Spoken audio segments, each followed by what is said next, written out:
And yo, it's hell on earth. Who's next are gonna be first? The project's frontline, and the enemy is one time. I ain't gotta tell you. It's right in front of your eyes. Yo, it's hell on earth. Who's next are gonna be first? The project's frontline, and the enemy is one time. I ain't gotta tell you. Mobb Deep's third and widely acclaimed 1996 album, Hell on Earth, Frontlines, reflects upon life in Queensbridge, the largest public housing complex in the United States, located in Queens, New York. I begin with this straightforward testament to the political cataclysm or crisis of Queensbridge, here rendered as a non-metaphorical ground zero for America's fascist war on Black people, because it foregrounds what remains submerged in much of mainstream political and scholarly commentary, that carceral power is configured by and through the home, that the domestic is a landscape of political repression, a terrain for thinking about how, as Orasami Burton puts it, prisons are war. My comments today offer some provocations about the relationship between Black homes and the configurations of economic and political carceral power from the 1970s through the 2000s. During this period, carceral neoliberalism was consolidated in a process of building what would become the largest prison system the world has ever known. Mobb Deep's representation of domestic war, of prisons as an authoritarian assault on domestic life and labor, is prescient in 2026. Today's raids are not, as many would have it, a new or outsized phenomenon of Trumpist cruelty in an otherwise law and orderly procession of American democratic history. The rationalization of mass captivity, the familiarization of the event of policing, the bombardment of space, the perennial family separation, all define the culture of law and order policing, and all conspire to mobilize surplus state capacity, to use Ruth Wilson Gilmore's term, surplus state capacity into carceral behemoth. The gut-wrenching scenes of capture and kidnapping and terror that we have witnessed over the past year are vicious continuities in a stable 50 years of establishing American policing as a fact of everyday life and with a near limitless dominion. Just before Mobb Deep released Hell on Earth, New York City policing underwent a major transition, disbanding two separate divisions that had existed, the New York City Transit Authority Police and the New York City Housing Police, the HAPD. They merged these two battalions charged with regulating the very infrastructure of life sustainment into the New York Police Department writ large. Under Bill Clinton's welfare reformist America and Rudy Giuliani's revanchist New York, this move represented the consolidation of police power to regulate poor households who had historically been excluded from the normative logic of the family wage and breadwinner liberalism, and whose very existence was rendered existentially surplus. Grace Hong argues, if the fundamental characteristic of capitalism is circulation rather than production, and if contemporary capitalism has increasingly been organized around finance capital acting in and of itself rather than anchored to production, today's populations are not only surplus labor, but are merely surplus, existentially surplus. In other words, Hong continues, currently, certain populations are not necessary to capital as potential sources of labor, but instead are useful for their intrinsic lack of value. Extending the dynamics of slavery, one domain in which value exists both in service of and in tenuous excess of economic exploitation is the home. Jennifer Morgan and Thavolia Glimpf have in particular transformed our paradigms of thought for understanding the site of reproduction, both the household and the body, as crucial to the economy of slavery. Angela Davis asserted in 1971, as the center of domestic life, the only life at all removed from the arena of exploitation, and thus as an important source of survival, the Black woman could play a pivotal role in nurturing the thrust toward freedom. And she's talking about the slave household in that 1971 classic essay. A century removed from the antebellum era, the public housing apartment is a critical terrain of racial capitalism and Cohen-esquely queer, a reviled and audacious space of capitalist refusal marked by incipience, liminality, grand feeling, hard work, rest, sexual and sensorial living. The Housing Authority Police Department, the HAPD, was one arm in the broader enforcement of liberal and then neoliberal parameters of life, variously managed and assaulting the Black interior pretty much at will. This assault came in a range of methods, from affirmation, indignities, physical assaults, and financial predations. The HAPD had been touted as the last neighborhood police force, presented as friendly officers on foot patrols who knew their constituents and cared about their residents. At a congressional hearing on the merger of the HAPD into the NYPD, Congresswoman Nydia Velázquez spoke in opposition to the merger. She maintained that housing cops patrol the projects because they have chosen to work there. Some are or even have been residents of housing developments. Like public housing residents, many are minority groups. They know the people in the buildings. Foot patrols, what was known as vertical policing, a perfection of police monitoring the high rise through stairwell policing and elevator policing. They called that vertical policing. So foot patrols, vertical policing, and bicycle patrols keep them in touch with the residents and deter criminals, according to Velázquez. At the hearing, Rudy Giuliani lamented that for too long, the housing police have been compelled to do a great deal with very few resources. Housing police patrols now will be bolstered with added staffing from the much larger New York City Police Department. He went on to note the housing police have 162 officers patrolling PSA 6, which encompasses Harlem and Washington Heights. In the precincts covering that same area, the New York City Police Department has 1,205 officers presently assigned. On a typical 4 p.m. to midnight tour in PSA 6, the New York City Housing Police can assign 3 patrol cars. The New York City Police Department has 36 patrol cars available and usable to prevent crime and react to crime. So it's no surprise that as part of a historic acceleration of policing in New York City, Giuliani, a political supervillain if there ever was one, reorganized the administrative apparatus to expand police capacity in the domestic sphere. The congressional record claimed that in 1994, there were a whopping 1 million residents in New York City public housing and 2,500 HAPD police officers. While the 1 million statistic is something that Congress people talked about, it's not something I've been able to verify, and it's far higher than the standard estimates of 600,000 people in New York City's public housing. But the congressional numbers may be an aggregate reflecting the transience of public housing residency. Nevertheless, by any count, public housing represented an enormous dimension of life for Black and Latinx New Yorkers, many of whom were also Black, who together represented 80% of the New York City Housing Authority's residents.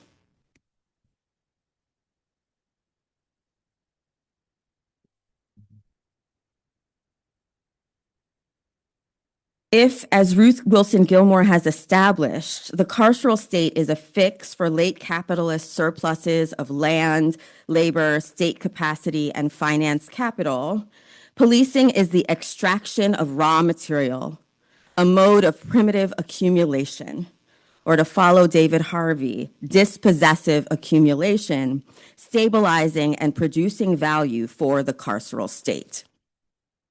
Abolitionist scholars Erica Miners and Damian Sojourner have compellingly critiqued the school-to-prison pipeline concept for its imprecision and its failure to address the mutually constitutive historical and ongoing problems that produce both educational and prison systems.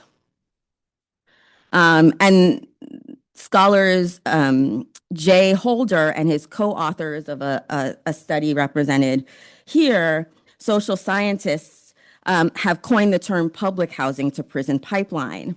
And although that term is similarly rough in being somewhat general, not having the nuance that represent the critique that Miners and Sojourner make of the school to prison pipeline, this idea of the pipeline does at least gesture to the deeply extractive character of the carceral relation to the home. The public housing apartment and the housing project apartment building complex as a domain of living and attempted life beyond capture is a deep well for the deeply contested extractive modes of racial capitalism in the afterlife of slavery. Holder and his team found that 17% of New York State's incarcerated population originated from just 372 New York City housing tracts. Extracted from various places, the streets, the job, the home, bodies are, upon imprisonment, then transformed through juridical means of production, violence, security technology, privation, concealment, lies, sentencing, transformed through these means into the carceral state's primary use value commodity, while also being forced to perform the labor of social reproduction within the prison itself, cooking, cleaning, maintenance, laundry. The carceral resolution of capitalist surplus requires that people are, one, rendered through policy, representation, and discourse imprisonable. Two, that they be extricated or extracted from various specific places. Three, made prisoners, category of prisoner, through a process of juridical and corporal subjection. Four, disappeared. And five, exploited for the carceral state's primary unit of value, which is captivity itself. Prison expansion was a speculative project contingent upon legislation, juridical decision-making, and policing. One mechanism through which the speculative future of the carceral economy was secured was in the heavily policed home. Carceral accumulation, then, relies upon the dispossession of assemblage or modicum of domestic peace.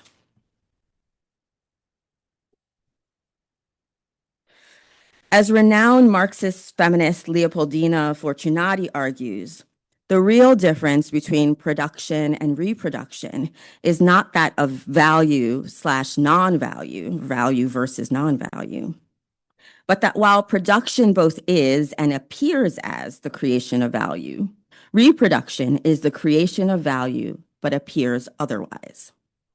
Thus, reproduction is the arcane of capital, that which is obscured precisely for the accumulation of value. Under carceral capitalism, the critical role of reproductive space, life, labor, and violence are concealed in order to naturalize carceral expansion. Saidiya Hartman, also theorizing the arcane, urges us to consider those scenes in which terror can hardly be discerned. Slaves dancing in the quarters, the outrageous darky antics of the minstrel stage, the constitution of humanity in slave law, and the fashioning of self-possessed individual. By defamiliarizing the familiar, she writes, I hope to illuminate the terror of the mundane and quotidian rather than to exploit the shocking spectacle.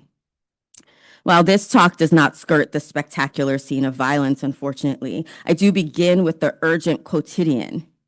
if dramatic, reduction of the life potential of people living in sites of carceral extraction to make the lives they need, enjoy, or desire. The arcane for the brilliant writer Quanetta Harris is that they don't tell you.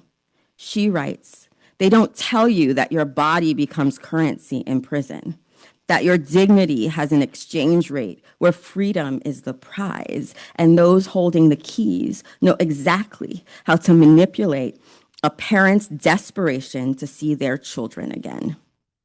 The arcane, the imprisoned body's sexual value at the nexus of prostitution, which Fortunati argues is central to capital, and the rape that is integral to the prison order of things. And here I have to thank my brilliant friend and colleague, Emily Thuma, for her work and for introducing me to Harris's writing. Please read and support Harris's essays from the inside in her Write or Die Substack. Write or Die Substack. Between 1970 and 1971, a moment in which New York City's housing authority, emerging from the pressures of 1960s demands to expand access to more Black and brown New Yorkers, was turning to more punitive enforcement of rules and regulation.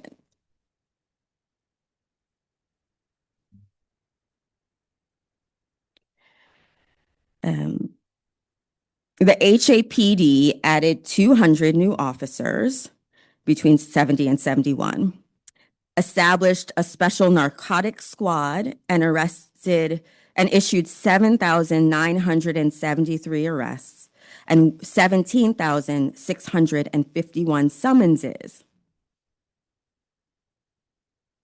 This was through a new instant and universal summons system that was established that year. Accordingly, officials took on a policy inventory to determine what new rules needed to be in place for the control of its various complexes, dividing disorderly activity into categories: new summonsable offenses, existing criminal violations, and largely benign activities that need not be legally punished. So the list was long. Under Category 1, which was not necessary to establish new rules, which meant that this activity was already subject to rules violation or criminal prosecution. Under this category were behaviors such as breaking snow fences, throwing stones or snowballs, loitering, cavorting, or playing in common areas, boisterousness, defacing property, breaking or unscrewing light bulbs, and tearing up shrubs.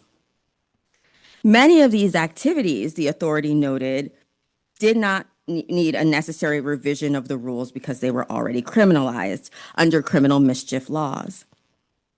Falsifying a lockout emergency, climbing fences, or playing on lawns, though potentially disturbing, were classified under Category 2. No, did not need to be criminally punished. A short list of new housing police offenses was created. That included unauthorized parties and bicycle riding on project grounds. These were newly criminalized activities. So much of daily life had already been codified as punishable by fines or days or weeks in jail that the spilling of ink and training of officers on the policing of these two additional modes of enjoyment, namely the entry of soul or disco, or a few years down the line, rap, or the sight of young Black boys on bikes outside as newly criminalizable offenses, it's all the more conspicuous. The rampant fining and citation of everyday life resulted in unpayable fines left unpaid, shifts of work missed while in jail, families separated after missed court dates, missed child support payments, eviction, self-medication, or engagement in illicit modes of survival. Plundering the minor misstep became central to the work of carceral authorities, as the consequences of the small infraction could easily lead to more serious forms of criminalization and longer prison terms. And then there are the forms of violence and violation that will never be knowable. The 146 over 100 blood pressure readings, the assents exchange for promises not to write the ticket. In the 1980s, the stairways and hallways of New York City public housing buildings became sites of everyday control. Up and down in stairs and elevators, kids acting upon whims met with police who were acting with caprice and armed with a citation book. More than 100,000 public housing residents in the 80s were young people between the ages of 10 and 17 who found themselves and their families constantly contending with citations for ordinary behavior, playing in the elevator, making noise, riding bikes, or leaving them in hallways, and other infractions of childhood that would lead to evictions or arrests. After the merger between the HAPD and the NYPD, broken windows policing in the mid-1990s, stop and frisk and hotspot policing in the 2000s meant that that period was defined at once by extreme sentencing and a dramatic redistribution of federal funds from public services to law enforcement with the 1994 Clinton Crime Control Bill, and a rapid expansion of prison infrastructure. There was the Vernon C. Bain Center, a floating prison barge off of Huntsville Peninsula in the Bronx, or the 38 new prisons that were built in New York between 1983 and 2000. It also resulted in the intensification of the policing of everyday life in New York City. But beginning in the 1990s, while we think of this period as being defined by long-term sentences, three strikes rules, et cetera, and in part it was, but in the late 1990s, the New York City Police Department shifted toward making more arrests for misdemeanors and fewer arrests for felonies, and public housing was the hotspot for such arrests. And the targeting of this continued well into the early 2000s. According to a survey conducted in 2008, 72% of residents surveyed in one public housing project reported that they had been stopped by NYPD officers. Legal scholar Alexis Carteron contends the excessive regulation of conduct in and around such housing developments achieved by statutes and ordinances that specifically govern conduct in those locations, as well as house rules and similar restrictions enforced by police, combined with the freedom accorded to police when they operate in these locales, effectively provided police carte blanche to stop, arrest, and search everyone they encounter. And Carteron, in his law review article that she writes in 2019, she's talking about 2019, talks about the weak protections of the Fourth Amendment in public housing projects, where the Fourth Amendment constitutional law tends to protect against search, but not seizure. And so people can be stopped through the justification of seizure, being seized rather than searched. Dwelling in Hartman's mandate to turn to those practices of subjection that appear to be benign, those which escape the realm of the appalling and evade archival accounting in arrest records or newspaper accounts of police killings, we see the policing of the minor as perhaps the most consistent feature of life under mass incarceration. And we can also see that this policing of the minor establishes policing itself as within the realm of the given.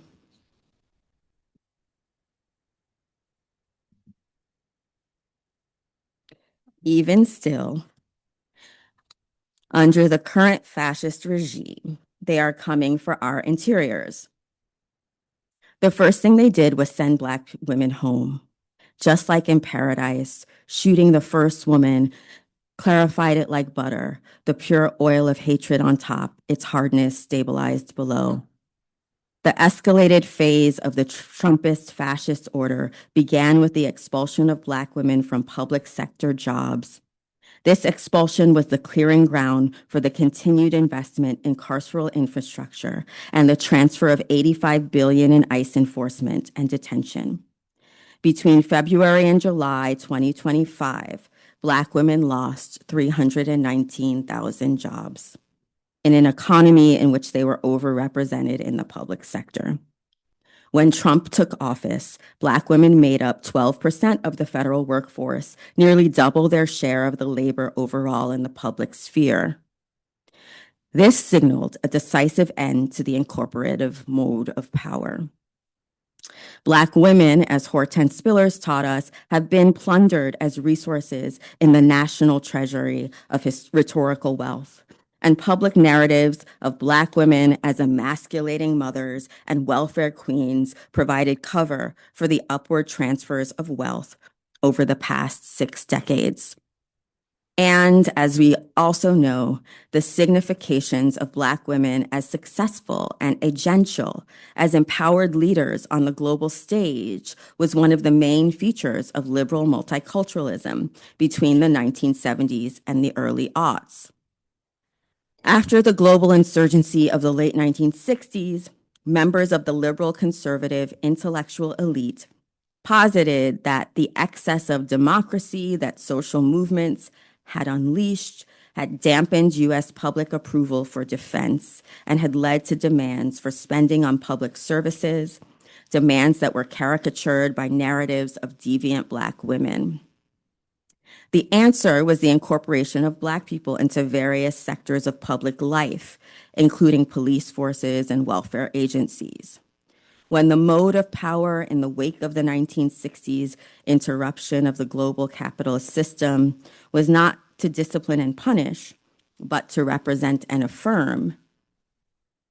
When the mode of power was the incorporation of minority difference, Black women brought their expertise to jobs that had been hard won by civil rights struggles, and at the same time, bolstered the image of the U.S. as the world leader in multiracial democracy.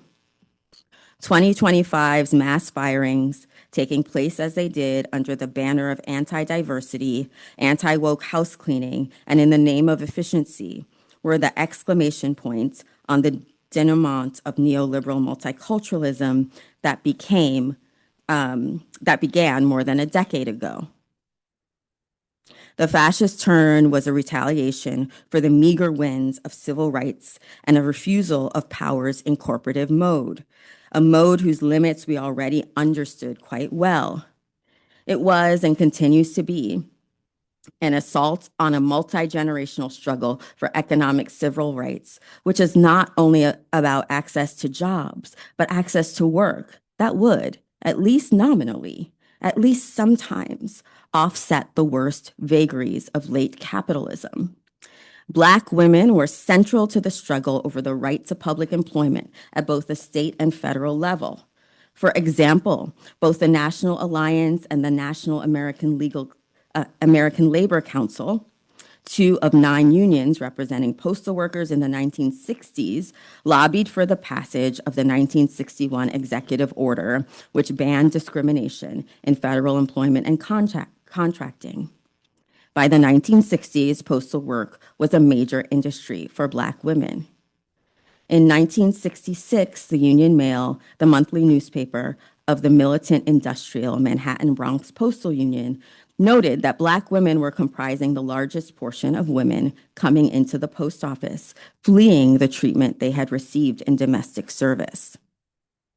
In his study of federal workers in D.C., Frederick Gooding Jr. traces the role of federal work in the making of the Black middle class in D.C., noting, while D.C. had no manufacturing industries that attracted Blacks during the Great Migrations from 1915 to the 1950s, Black newcomers did find jobs in D.C.'s burgeoning public sector. While smaller in absolute size, D.C. had higher proportion of Blacks than metropolises such as New York, Detroit, or Philadelphia during the post-war era. By 1950, Black people comprised a third of the population in Washington and would reach a majority over 70%, just 2 decades later. When Dr. Peggy Carr was fired from her 35-year career as the head statistician for the Federal Department of Education, she told the New York Times, "It was like being prosecuted in front of my family, my work family. It was like I was being taken out like the trash. The only difference is I was being taken out the front door rather than the back door."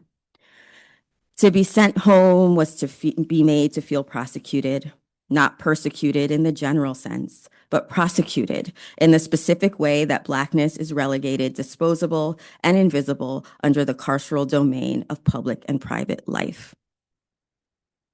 While Carr's perfectly ordered domestic space might be configured differently than those of working class Black women who were fired from other federal jobs or from their equivalent in state and city government, that Carr expresses her firing as policing reminds us that Black women were sent from the public sector back to interiors that had already been pathologized, surveilled, and could be invaded at any moment. As we take up Shaniqua Roach's call to rethink Black domestic life, not as a site of pathology, but as material, spatial, psychic, and erotic ground, rife with luscious possibility, we also want to attend to how, by the time Carr got home, the domestic sphere had already been rendered carceral, so thoroughly ravaged by the demolition of civil rights dreams held not just by Carr, but, we might imagine, by whoever is back there blurred in the photograph behind her. What did Peggy Carr do when she was sent home? Did she pay her bills? Did she prune her yard? Her expulsion to the home is the continuation of a long, vexed, complex history of economic struggle waged by Black women and centering the politics of the home, reproduction, and intimate life. For some, this was collective. The National Welfare Rights Organization, Black Women for Wages for Housework, public sector unions all mobilized collectively for economic justice, using the home as a site of analysis and struggle. For others, this was about the solitary filing of a complaint against officers who abused them in their homes. Of the 7,478 complaints filed by New Yorkers between 1998 and 2015 for charges that the police did something bad to them during an entry into their homes, that they hurt them, that they violated their rights, that they demeaned them. Of those 7,478 complaints, 6,000 were issued by women, and the overwhelming majority of those were Black women. Here I will move from the aggregate, from the incalculable calculus of anti-Black harm to the single story, a sort of promiscuous accounting that Jennifer Nash recently argued is a classically Black feminist maneuver. From the 7,478 complaints of survivors of police terror in their homes to an individual story of literal battle, of failed armed defense at the point of social reproduction, not in the high-rise housing projects of New York City, but on the lawn of a single-family home in Los Angeles. They're moving from the 7,478 to the story of one, or really three. Nash contends that Black feminist theory has a longstanding practice of containing multiple modes of counting in order to excavate harm and to variously redress or reckon with violence. I'm moving to a story about love today, and I'm not attempting to redress. I'm not sure whether this is a reckoning, but what I'm sure about is the work of attending. Attending as deep recognition that Black women, in Hartman's words, have been historiographically rendered catalysts of nothing, minor figures cast out of the classical genre of revolutionary figure of economic and philosophical thinker. It was a Wednesday, January 3rd, 1979.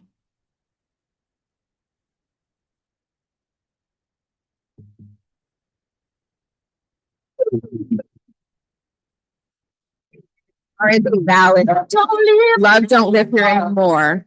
Top the charts. And the future of carceral enclosure and rampant police home invasion were not yet certain. School was out of session. Tammy and Sheila Love, ages 12 and 15 respectively, were home enjoying their winter break. They may have been playing that song on the radio, singing along with the accusatory lyrics.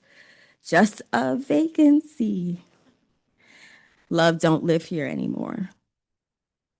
They were certainly startled when they saw their mother, Eula, dart out of the house to talk to a man in uniform. John Ramirez, a Southern California gas technician, was roaming erratically, looking for the gas meter in order to disconnect their utility service. When Love saw Ramirez, she informed him in no uncertain terms that she would not allow him to cut off her gas. Love was depressed. She was impatient with city bureaucracy after struggling to get Social Security benefits owed to her after her husband died of sickle cell anemia 6 months earlier. It was hard to get up in the morning some days, as both grief and bills were rapidly accumulating. In a state of mourning, she was likely worried about the prospect of hungry children, frigid baths, and the cold evenings against which thinly insulated LA houses offered little shelter. She was, by all accounts, agitated. She must have worried about how being cold would impact her girls, who were still grieving their father. She attempted to explain to Mr. Ramirez that she was able to pay $22.09, the minimum amount due on her gas bill. The gas company's orders were strict, however, and once it was clear that his sole purpose was to execute a suspension, not to accept payment, Eula Love hit him with a shovel. He then left, returned to his office, and called the police, describing Love as dangerous and foaming at the mouth. Immediately after Ramirez's departure, Love went to the nearby Boys Market where she had paid her bills in the past. She purchased one money order in the amount of $22.09. She tried to pay the gas bill at the market directly, but the cashier informed her that the store did not accept past due payments, only current ones. Love returned home with the money order, a $440 Social Security check, and $155.16 in cash. Having temporarily stalled the gas company and having purchased the money order to pay her bill, Love went back to attending to her daughters when 2 different gas company employees arrived at her house and parked in a truck outside. Unbeknownst to Eula Love, they were awaiting the police escort. She went to the vehicle and asked one of the employees if he was there to shut off her gas. He said no, a prevarication that Love surely did not believe, at which point he alleged that she became upset, yelling obscenities and protesting that she could only pay $20 in her past due balance, or she could pay the $20. She returned inside her house and told her daughter that she was trying to pay them, trying to talk to them, and they just rolled up the window on her. Later, Sheila remembered Eula was digging down there in her purse.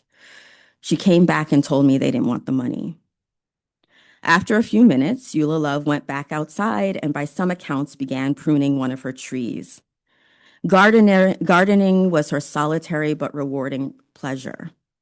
It was interrupted that day as LAPD officers Lloyd O'Callahan and Edward Hobson showed up to assist the gas company employees. They yelled at Love to drop the knife she was holding. The girls listened from inside until they agreed that Sheila should go outside and intervene. Sheila opened the door and went beside her mother, saying softly, "Let's go into the house." To the police, Sheila said, "I just lost my daddy. Don't kill my mama." That was at approximately 4:18 p.m. Eula Love still owed $22.09, which no one would accept. Sheila was still outside. Eula Love still held the knife. O'Callahan hit Eula Love with his baton. What happened to the knife after that is a source of conflicting reports. Some said Love scrambled to receive it. Others said it remained on the ground. Most accounts reported that she threw the knife in an attempt to demonstrate retreat. Within the next 2 minutes, police fired 12 bullets at Eula Love, 8 of which hit her. Tammy and Sheila told everyone who would listen that both officers began firing at their mother while she was still on the ground. Few believed them. The district attorney remarked that the accounts of the daughters must be handled with caution, given the weight of the evidence. A coroner's report asserted that there was no medical evidence to indicate that Mrs. Love was on the ground when the shots hit her. But that determination would subsequently be disproven when an independent forensic pathologist found that it happened just as Sheila and Tammy said.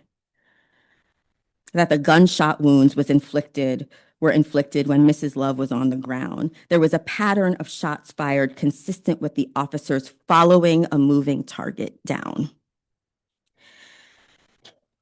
Beginning in 1978, annual jail detention rates in Los Angeles spiked from 8,200 to more than 15,000 to more than 22,000 in 1990, before reaching a high of 23,000.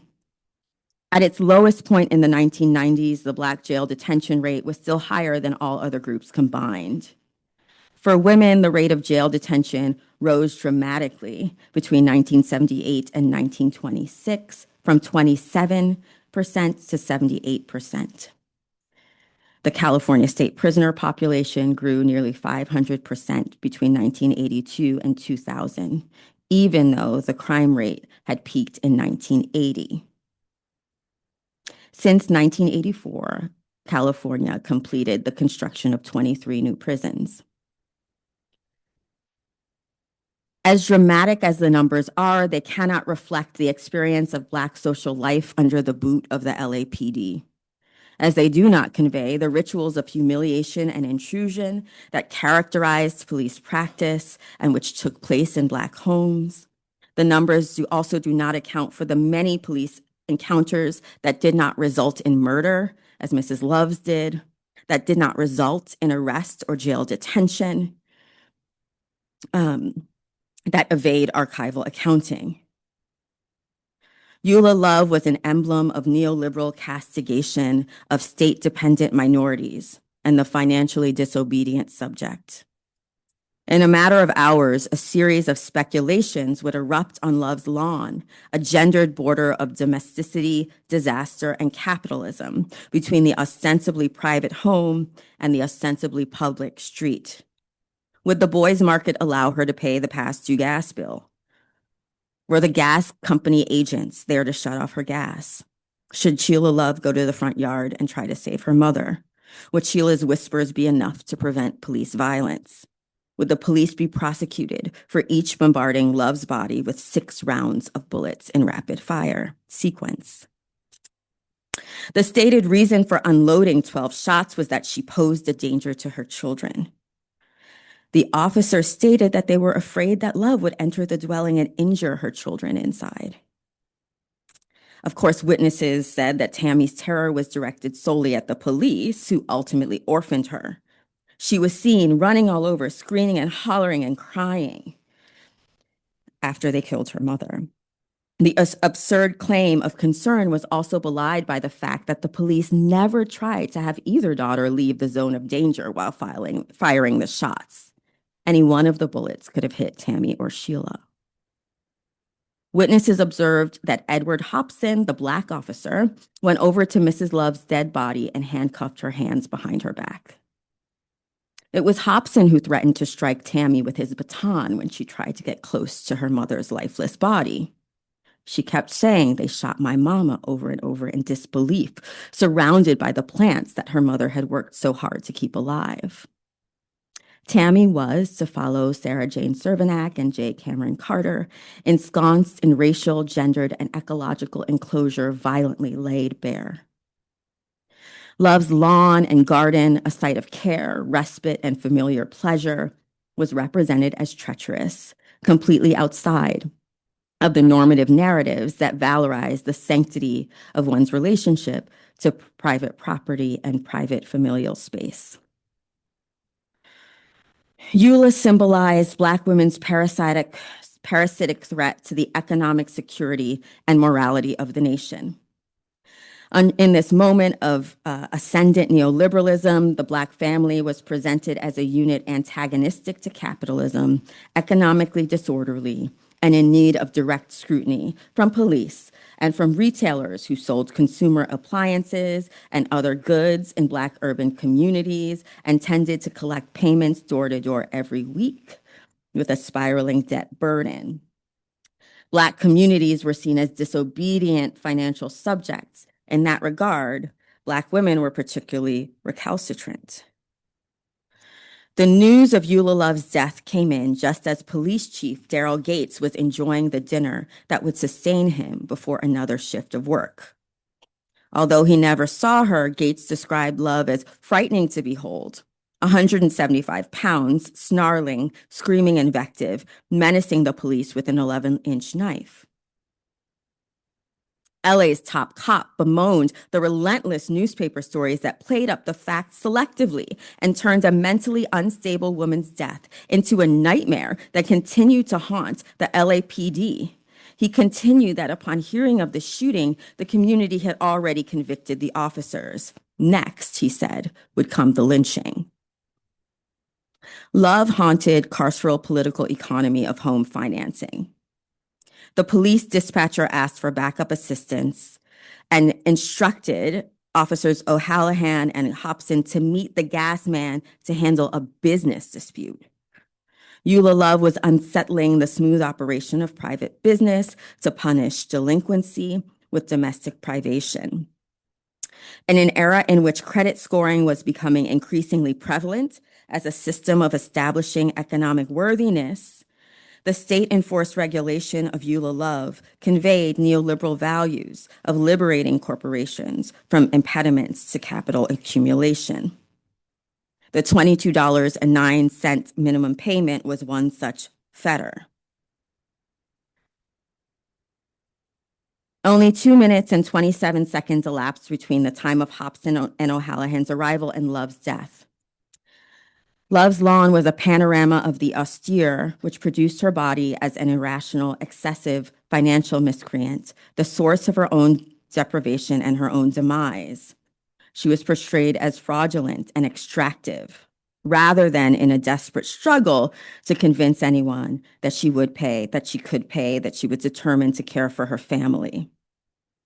If the modern neoliberal subject is, or was, according to Paula Chakravarty and Denise Ferreira da Silva, obligation bound, always indebted, always configured in service to the creditor, Eula Love's refusal of deference represented an anathema to the cultural order. Skip a bit.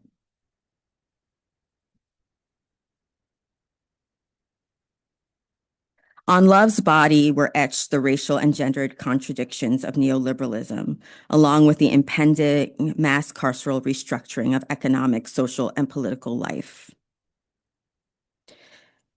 In the aftermath of the era of the family wage, familial autonomy, privacy, and government deregulation, Black women's subjection to state intrusion in these sanctifying realms reflects their opposition to economic normativity and their rendering of queer in the Kathy Cohen sense.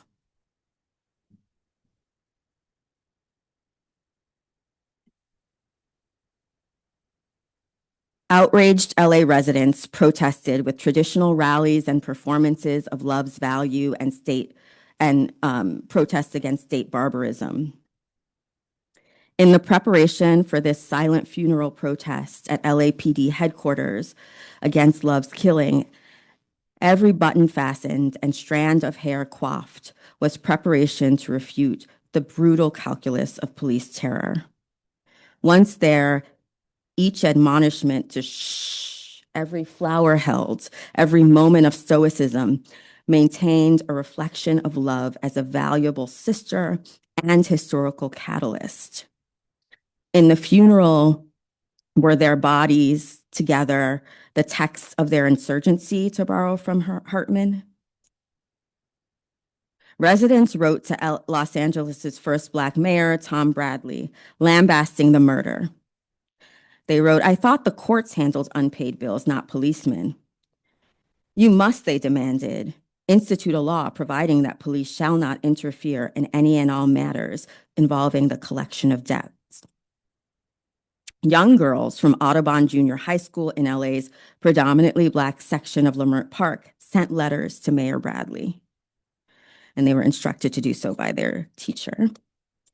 They asked him to prove that he was concerned about the murder of Eula Love. They asked him to prosecute the police. They referred to her death as a slaying and a slaughter.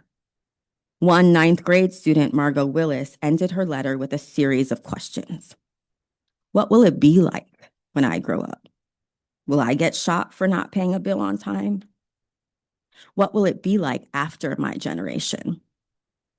We are arguably in the after of Margot Willis's generation, and we are obliged to think with Willis and her teacher and other girls who wrote in defense of Eula Love as a catalyst for their analysis of affordability crisis and housing crisis, authoritarian modes of intrusion, the home economy of capitalist extraction and predation, impossible futures. We are asked to think with them about what might be otherwise. Thank you.